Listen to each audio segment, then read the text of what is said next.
Hi everybody and welcome back to Unit 9. In this unit we're going to actually have a look at behaviour support techniques and using natural consequences.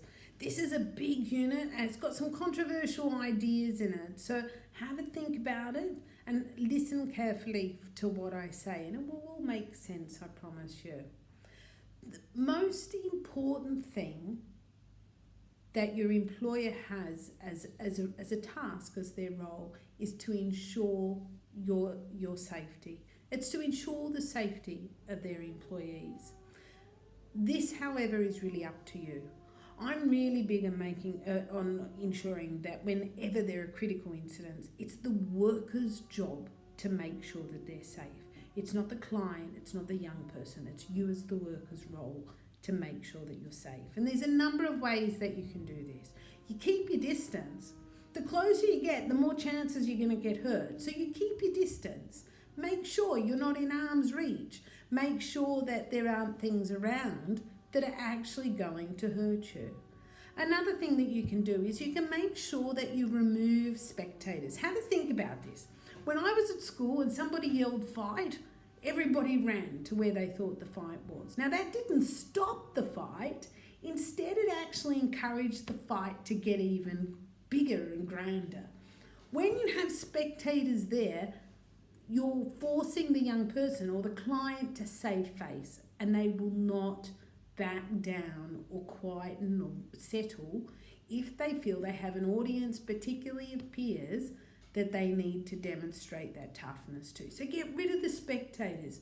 You need to remove objects that are dangerous. I have seen sandwich presses wrapped around workers' jaws and broken their jaws. I have seen brooms that are sticking out of people's heads. All of these things should have been removed. And when I watched the videos where these incidents have occurred, there was opportunity to remove those items. So remove dangerous items. Walk away. Sometimes we get caught up in the fact that we have to fix the issue or we have to be right.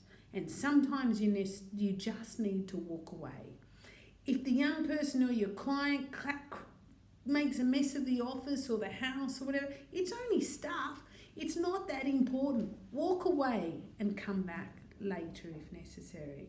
The last thing that we do, and there's a proviso with this, is that you call OOO. Call OOO if necessary. Call the emergency services. Now the proviso is you never use this as a threat. Don't threaten to do so. Because then again, you're actually asking the client or the young person to live up to that expectation. We call OOO when it's absolutely necessary to do so, but we never threaten to do so. Now, of course, we want to actually implement behaviour support techniques and natural consequences so we don't get to that point. But let's have a think about it. Let's have a think about what stuff doesn't work. And this is the bit that can be a bit controversial because in some cases, of course, it does work. But in some cases, it doesn't work. And what I'm going to be talking to you about is that evidence-based stuff that tells us what works and what doesn't. What we know doesn't work with young people and clients, particularly under the age of 21 who've experienced trauma, is real traditional therapies. So therapies like talk therapies, okay? So talk therapies don't work with children who have an attachment disorder or those with early childhood trauma, especially trauma which was pre-verbal. And there's two reasons for this. Firstly, traumatized children are not helped by talk therapy because of their inability to access the talk necessary to actually discuss it. Their actual trauma memories and the specific events and triggers are really difficult for them to actually verbalize. Neuroscience actually repeatedly shows us that trauma is housed in our midbrain, so in the limbic system. This is not part of the brain where there's language and logical thought. Even in adults who developmentally have language but have been traumatized and have PTSD, talking therapies can be of little value because it's complicated to actually move the trauma from memories to the midbrain, to the cortex, where the language center is and where the language actually is processed. Imagine how much more challenging this is when trauma occurred prior to the development age of language. Secondly, traditional therapies all depend on developing a relationship of trust between the child and between the therapist. With a child with an attachment disorder or an attachment impairment, by definition, the child finds it really difficult to actually trust others. It's related to the disorder. The therapies that help children must be experiential. Therapies that involve the parents and work towards building the trust between the parent and the child are the kinds of therapies that actually work. Therapies that do not involve the parent are wrong because they usually are damaging to a child with attachment disorder. Therapies to help children must be experiential and not talk-based. Now remember, when I'm talking about family, I'm not necessarily talking about that biological mother and father. So one of the other things that we know don't work as well as behaviour therapies. Now these don't work for long-term change. Behaviour therapies that use small rewards and sometimes punishments as motivators just don't work for kids that have been traumatised. Traumatised children and those with attachment disorders don't respond in typical ways to rewards and punishments. Although rewards and punishments can be triggers for our children. One reason for this is that behaviours that you're actually trying to extinguish cannot and will not. That's what we're actually putting in for the child at this stage when we're talking about those sorts of therapies. I'm just fiddling with it so you don't feel that I've got some sort of halo behind me. I promise you I don't. When we actually encourage kids through rewards and through punishments, we're actually triggering in them that fight, flight or freeze behaviour, okay? And that's because they've experienced that trauma. Sometimes children who can be described as manipulative or attention seeking, but instead they're actually really triggered by this sort of reward system. Their emotional systems are actually overwhelmed, okay? And their logical higher brain is not able to control this. For some children with attachment disorders, the reward-punishment approach almost becomes a game. And for those of us that have been in the industry for a while, I think we can actually relate to this. We can imagine where this and see where this has happened. With their midbrain stuck in survival mode, most children actually attach little value to rewards and motivators. Instead, some will actually use the system and as adults actually use it to control the situation.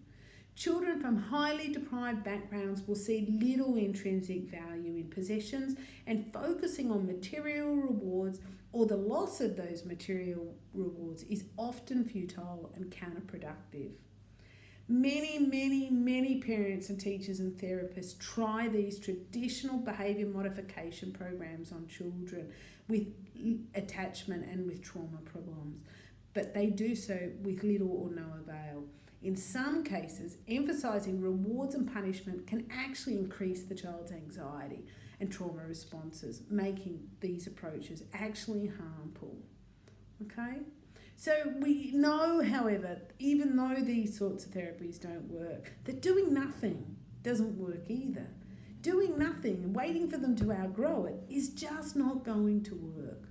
Well-meaning experts, family and friends often tell newly adopted parents or foster parents not to worry about the child's odd behaviour. While there's an attachment period, you're probably right to feel that some of the issues will weed themselves out with the child. However, attachment issues will not usually get better without some form of intervention.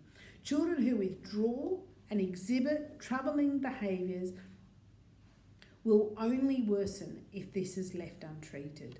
Bonding and attachment depend on connecting with the child, and the longer you wait, the more complex the connection will be to make. Research actually shows us that attachment affects the brain development of a child. It clarifies the importance of quick and early intervention. So what we do know works is natural consequences. Natural consequences are, in some ways, the easiest to implement. So, simply stated, a consequence is the result of a person's actions, whether that be negative or positive. Consequences measure our behaviour, and for the most part, we actually strive to achieve positive consequences and we avoid adverse outcomes. As a general rule, the people that we work with can undoubtedly differentiate between what's good and what's bad. So when working with clients, consequences aim to teach responsibility and therefore appropriate behaviour.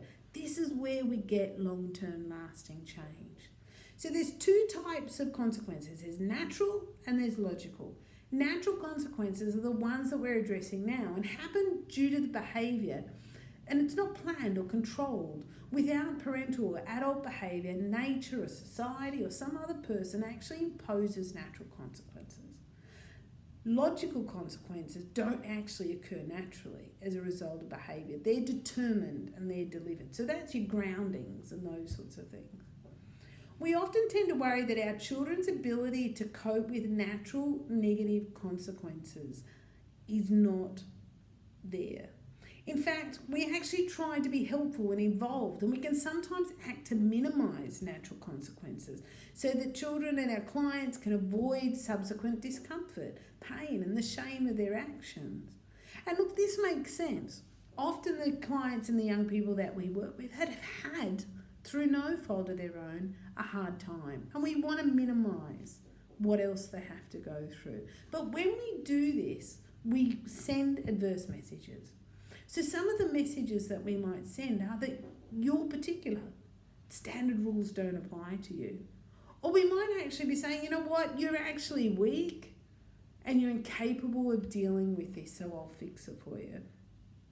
We also can often be saying failure is wrong and must be avoided at all costs when we know that that's not the case. And we often, in these situations, when we don't allow those natural consequences to occur, that we are telling the client that they're incapable of coming up with a solution themselves. However, we know that this is not true. We know that our clients are capable, and we want to be strengthening their ability to deal with these things.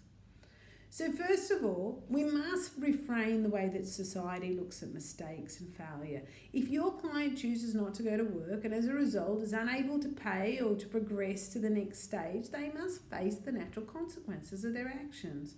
And this may be frustration, and there may be shame and fear, but that's a natural consequence of doing it. The truth is, there's a great benefit in letting your client actually feel a little bit of discomfort.